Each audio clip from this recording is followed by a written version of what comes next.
Bonjour tout le monde, aujourd'hui Tam Liberté vous amène à Berlin à la rencontre de Kate Manon, CEO, qui est une étudiante qui a fait un bachelor en sciences de la cognition et des médias.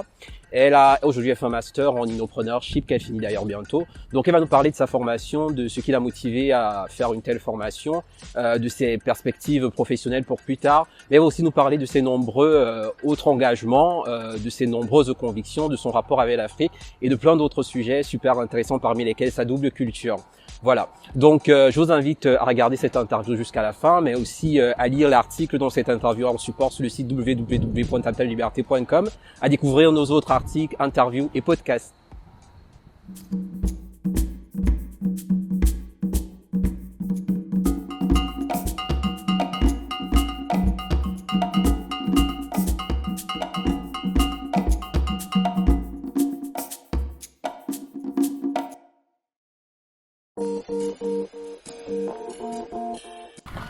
Bonjour Kate, est-ce que tu pourrais te présenter?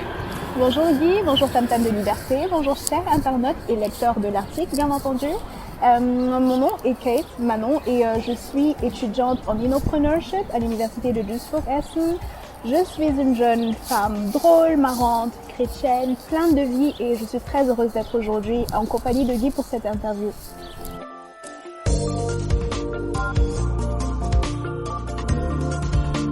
Est-ce que tu peux nous parler de ton enfance et de ton adolescence?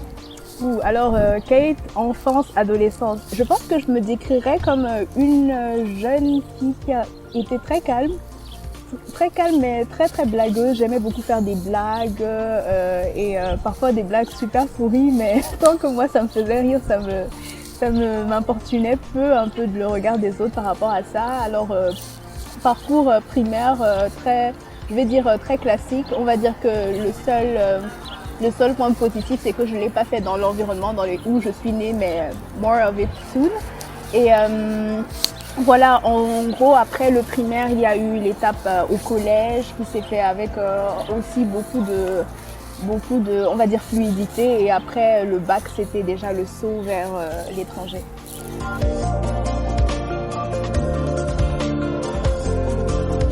Est-ce que tu pourrais nous parler de Gigantech Hub et de ton expérience avec eux? Tout à fait. Alors Gigantech Hub est un hub qui s'occupe de promouvoir la femme dans toute sa splendeur et surtout de la pousser dans le domaine des ICT parce que de nos jours il y a vraiment ce gender gap qui fait que beaucoup de femmes se tournent plus vers des filières littéraires ou alors se sentent plus à même de suivre ces filières-là et au détriment de filières beaucoup plus techniques d'ingénierie ou alors de mécanique dans le domaine par exemple des maths. Et puis notre travail a longtemps été et est toujours d'ailleurs de les pousser, de leur montrer les différentes possibilités, les différentes filières qu'il y a et leur donner tout simplement la force, beaucoup de force et beaucoup d'informations pour leur permettre d'embraser en fait ces filières. Tout à fait. Et j'ai été très longtemps, alors quand j'étais sur place à Dakar, parce elles sont basées à Dakar, il y a des hommes et des femmes. J'ai bossé là-bas pendant 8 mois en tant que event manager et depuis que je suis arrivée en Allemagne, je les soutiens ça et là à certains événements par mon soutien virtuel et voilà, je suis très heureuse de faire partie de cette communauté qui est vraiment porteuse de beaucoup de projets et beaucoup de bonnes vibes comme je les aime bien. Surmonter, tu as de la valeur.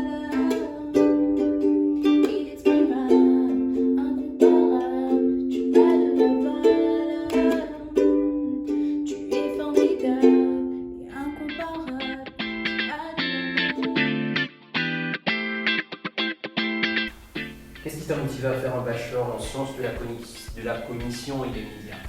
Alors déjà, j'ai toujours été très intéressée par tout ce qui est communication, l'art de bien communiquer avec l'être humain, on va dire en général. Et La science de cette filière, du coup, bachelor, qui est sur 3 ans, étalée sur 3 ans, 6 semestres ici en Allemagne, était pour moi l'occasion idéale d'explorer tout ce qui était psychologie, informatique, sans trop entrer dans les détails et l'économie, parce que le focus était vraiment sur la psychologie.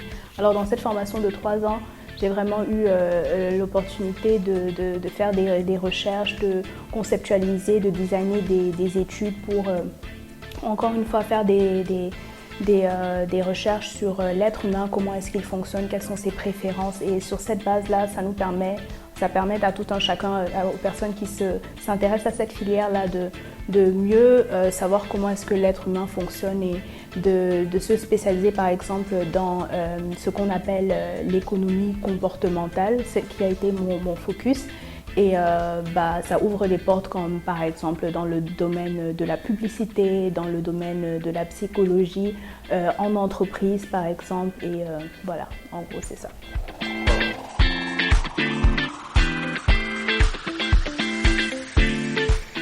Après ton bachelor, tu as fait un master en entrepreneurship, tu es en train de faire un master en entrepreneurship. Est-ce que tu pourrais nous en parler? Alors oui, après le bachelor, après les 3 ans, de sciences de la communication et des médias, j'ai commencé une formation en master Innopreneurship, qui veut dire innovation et entrepreneurship, donc innovation et entrepreneuriat.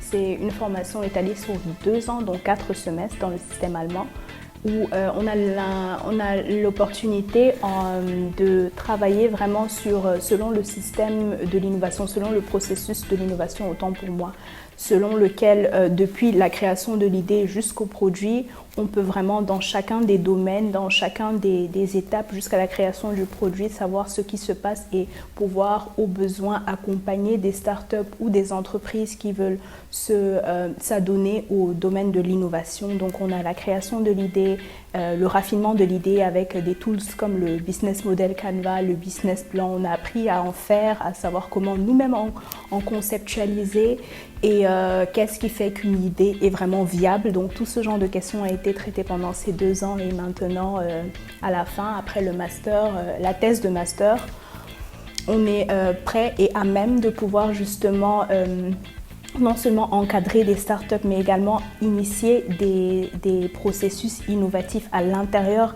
d'entreprises qui sont déjà mises en place et de pouvoir justement les accompagner dans ce processus-là.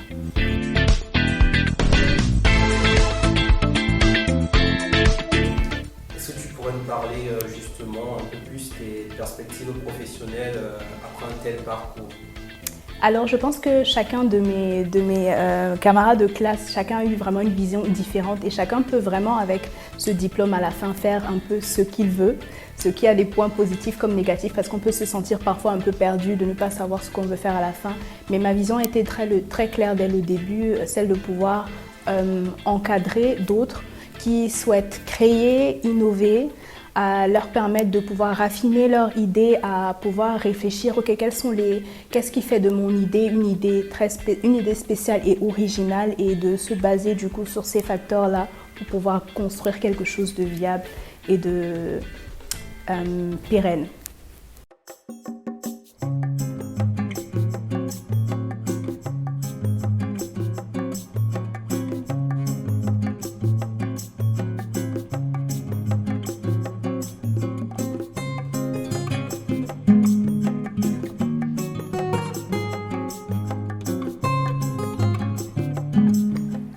Comment décrirais-tu ta vie estudiantine? Alors je dirais que ma vie estudiantine a vraiment été rythmée aux saisons des cours et des examens parce qu'on a un système à l'université qui fait qu'on a des périodes où on est vraiment concentré sur les cours magistraux, sur les différents exercices avec les tuteurs et on a une autre période où on est vraiment concentré sur les examens. Donc tout mon quotidien était vraiment rythmé que par ça. Donc entre 2-3 pauses cafétéria, 3-4 cafés, il y avait toujours le temps toujours pour aller à la bibliothèque, surtout. Beaucoup de bibliothèques, beaucoup de révisions entre camarades de classe, beaucoup de soutien, de support, pas seulement sur le campus, mais également de la famille et ça a vraiment contribué à ce que je puisse évoluer aussi vite.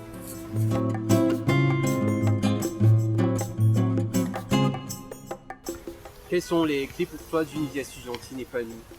Alors je pense que pour être épanoui dans sa vie estudiantine, il faut penser à faire autre chose, à voir ailleurs, à rencontrer d'autres personnes, pas seulement rester dans le cercle de ses camarades de classe avec lesquels ou bien camarades de promotion avec lesquels on partage les mêmes cours, mais vraiment aller chercher quelque chose qui nous passionne et puis s'adonner à fond dans les heures libres qu'on a. C'est vrai que c'est pas du tout évident parce que l'emploi du temps est serré, mais je pense que c'est un élément autant pour moi essentiel pour pouvoir contribuer à ce qu'on se sente vraiment épanoui sur le campus.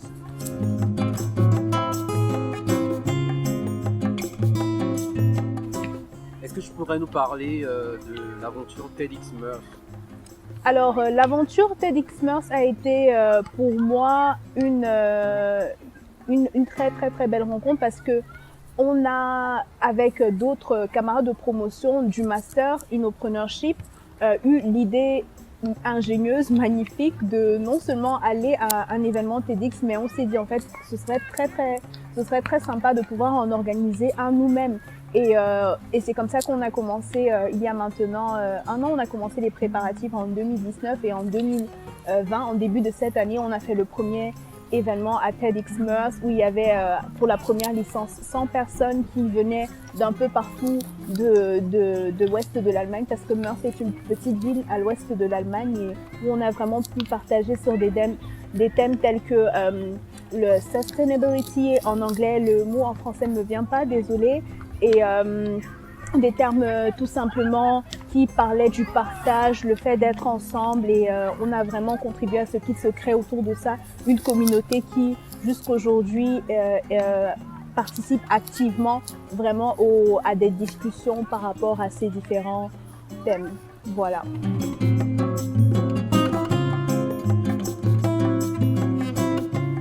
Est-ce que tu pourrais nous parler de Café Lingua?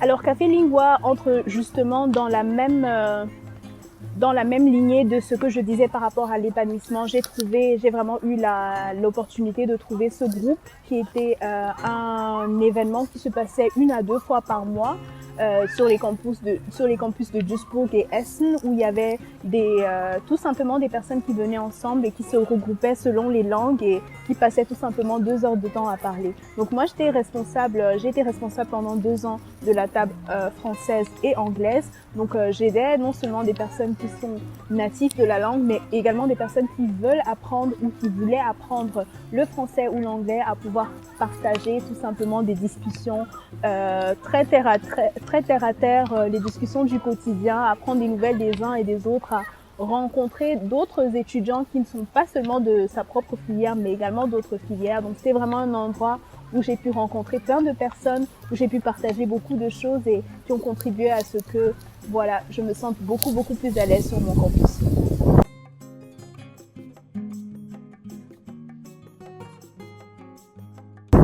Que fait-on en dehors du campus? Alors en dehors de campus, je fais beaucoup de choses et entre autres, j'ai un bloc de crafting, donc tout ce qui est art manuel, hand lettering, upcycling. Alors ce blog qui s'appelle Craft Time Stories, je l'ai développé il y a maintenant 2 ans et j'aime beaucoup en fait l'écriture aussi, donc ça m'a permis d'allier écriture et crafting.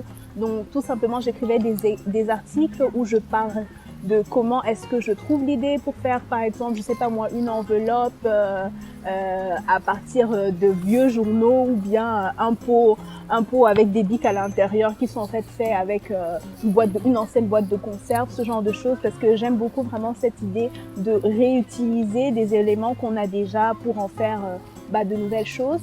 Et à côté de ça, j'aime beaucoup la musique, j'aime le slam, j'aime danser, j'aime chanter et je fais tout pour pouvoir me distraire et puis trouver le bon équilibre.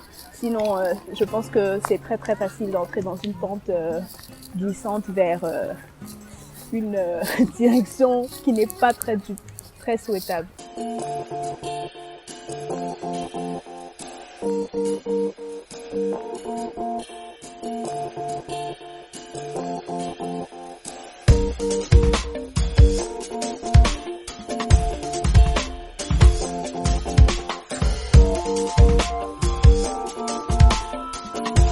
Que représente le Sénégal pour toi?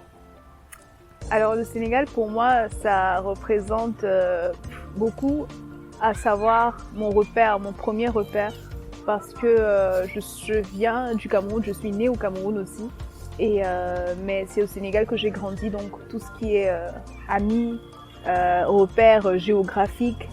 Quand on parle de l'Afrique, je pense premièrement au Sénégal parce que c'est là où j'ai grandi, là où j'ai pu vraiment emmagasiner le maximum de souvenirs, là où j'ai pu faire me développer en tant que femme, en tant qu'étudiante, en tant qu'élève. Et voilà, le Sénégal représente vraiment tout ce système-là pour moi.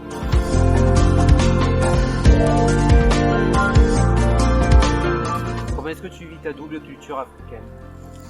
Alors voilà, comme je disais, je suis née au Cameroun, mais très très très jeune, on a déménagé au Sénégal et j'ai longtemps beaucoup réfléchi parce que d'un côté, j'étais plus la Sénégalaise qui vient du Cameroun et de l'autre, j'étais la Camerounaise qui a grandi au Sénégal. Donc j'étais un peu perdue, j'ai parfois été un peu perdue, mais c'est quelque chose que je vis aujourd'hui beaucoup mieux parce que je me dis que l'avantage c'est d'avoir les deux cultures et vraiment de pouvoir en fait faire le pont entre le Cameroun et le Sénégal sans pour autant avoir à trop réfléchir parce que c'est quelque chose qui du coup aujourd'hui est devenu inné et qui est devenu inhérent à ma personnalité, à mon quotidien. Donc je suis très très heureuse, reconnaissante d'avoir pu vraiment vivre dans ces deux côtés du globe là, ne serait-ce que pour quelques mois parce que on était très souvent en vacances au Cameroun avec ma famille mais restant tout le temps basé au Sénégal. Donc ça permet de voir la vie autrement et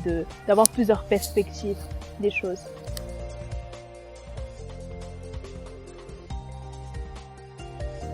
Alors, pour la petite anecdote, en parlant justement de ce caractère de deux cultures, je me souviens très bien quand j'étais au collège. Parfois, au Sénégal, du coup, à Dakar, vu que j'ai fait le collège là-bas, les professeurs pouvaient expliquer quelque chose et puis à un moment, ils expliquaient plus en français mais en wolof. Et moi, j'étais un peu perdue en mode mais qu'est-ce que ça veut dire? Parce que longtemps, du coup, j'ai pas été vraiment en contact avec le wolof. Et puis, il y avait vraiment toute la classe qui je me souviens très bien en classe de première, qui me poussait vraiment en disant « Ah ouais, Kate, ça veut dire ça écoute, du coup, on va te prendre sous notre aile, on va t'aider à apprendre beaucoup plus le wolof. » Et ça a vraiment été une porte d'entrée pour moi à la culture sénégalaise parce que j'avais développé vraiment une autre vision après avoir appris le wolof. Donc, c'était super.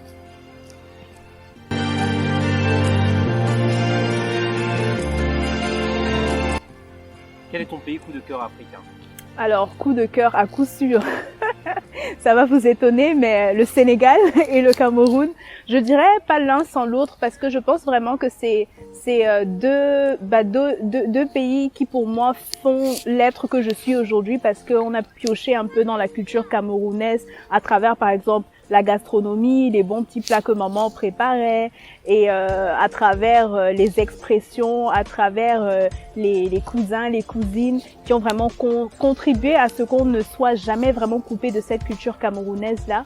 Et le Sénégal aussi parce que, comme je le disais, c'est vraiment un pays sans lequel je peux pas m'imaginer aller par exemple en Afrique sans passer par là-bas parce que c'est vraiment là où tout a commencé, où tout s'est passé jusqu'aujourd'hui et c'est à partir aussi de Dakar que j'ai quitté l'Afrique et que je suis aujourd'hui ici.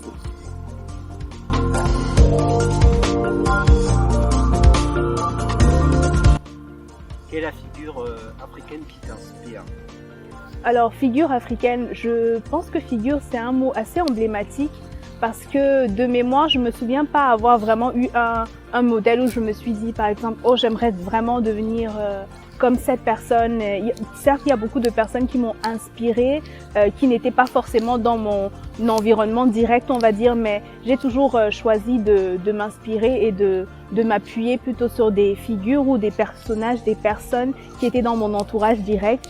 Et la première personne à qui je pense maintenant, c'est Binta Koudi, qui fait partie des cofondatrices de Digentech et qui m'a encadrée pendant mes tout premiers mois quand j'ai quand j'ai adhéré, enfin quand j'ai intégré cette association-là. Et elle m'a beaucoup inspirée parce qu'elle m'a vraiment poussée dans tout ce que je faisais. Elle a révélé vraiment quelque chose en moi que j'avais pas avant. Donc c'est vraiment un modèle pour moi en tant que femme déjà dans le domaine des IT et qui m'a montré que toute chose était possible et il s'agissait juste ou bien il fallait juste se lancer et puis le faire. So, merci beaucoup Cousy.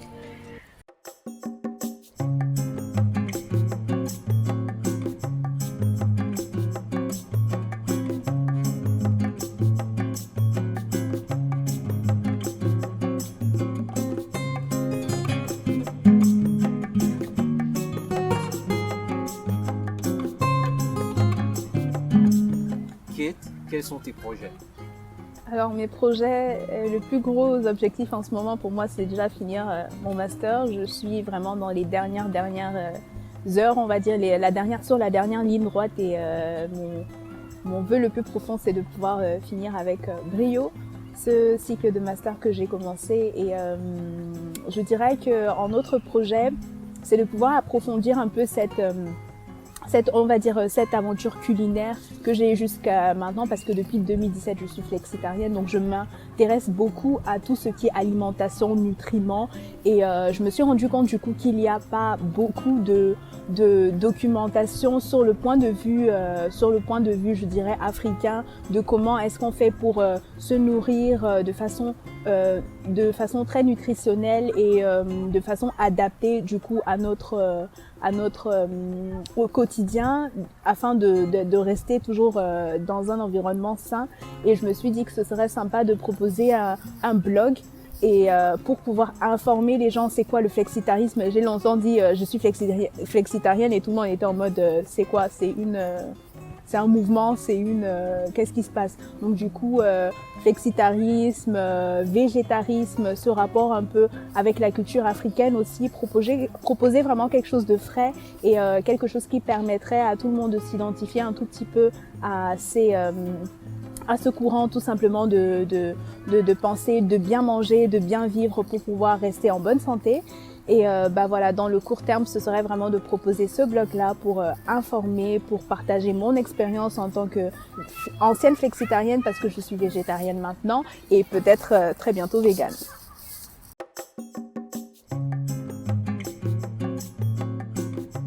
Quel est ton message pour la plus jeune génération?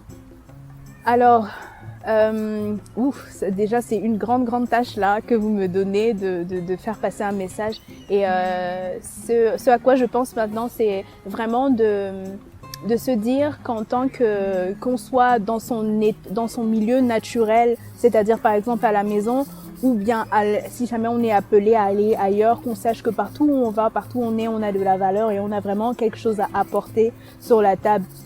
Dans le sens où on se dit parfois qu'on arrive par exemple dans un milieu comme ici, par exemple je dirais en Europe ou ça pourrait être en Amérique, en Asie pour d'autres personnes et on se demande mais qu'est-ce que je peux apporter à une société qui semble déjà tout avoir et moi je suis convaincue que chacun d'entre nous a quelque chose en soi qui permet tout simplement d'avoir une valeur ajoutée, qui apporte quelque chose aux personnes qui sont autour de nous. Donc je souhaite, c'est mon vœu le plus profond pour la prochaine génération, la nouvelle génération, qu'elle croit en elle et qu'elle croit au potentiel qu'elle a en elle pour pouvoir atteindre des objectifs encore plus hauts que ceux que nos prédécesseurs ont déjà atteints.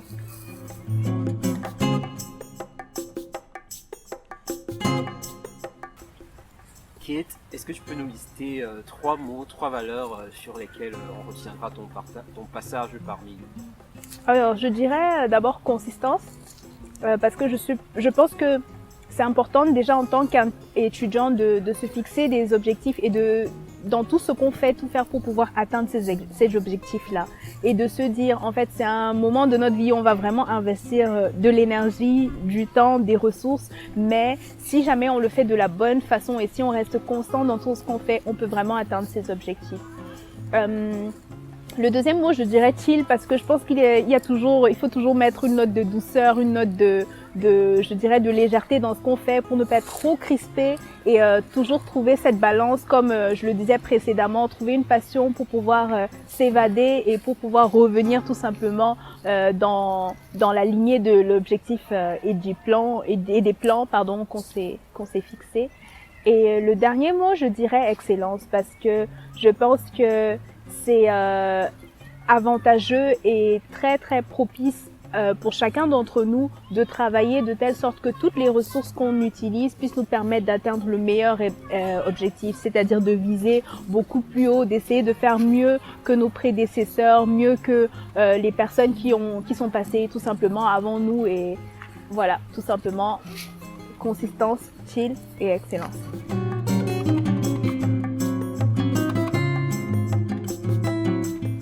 Je suis Kate et je suis convaincue que chacun d'entre nous a une valeur unique, irremplaçable et qu'on a quelque chose à offrir à ce monde, peu importe l'endroit où on se trouve.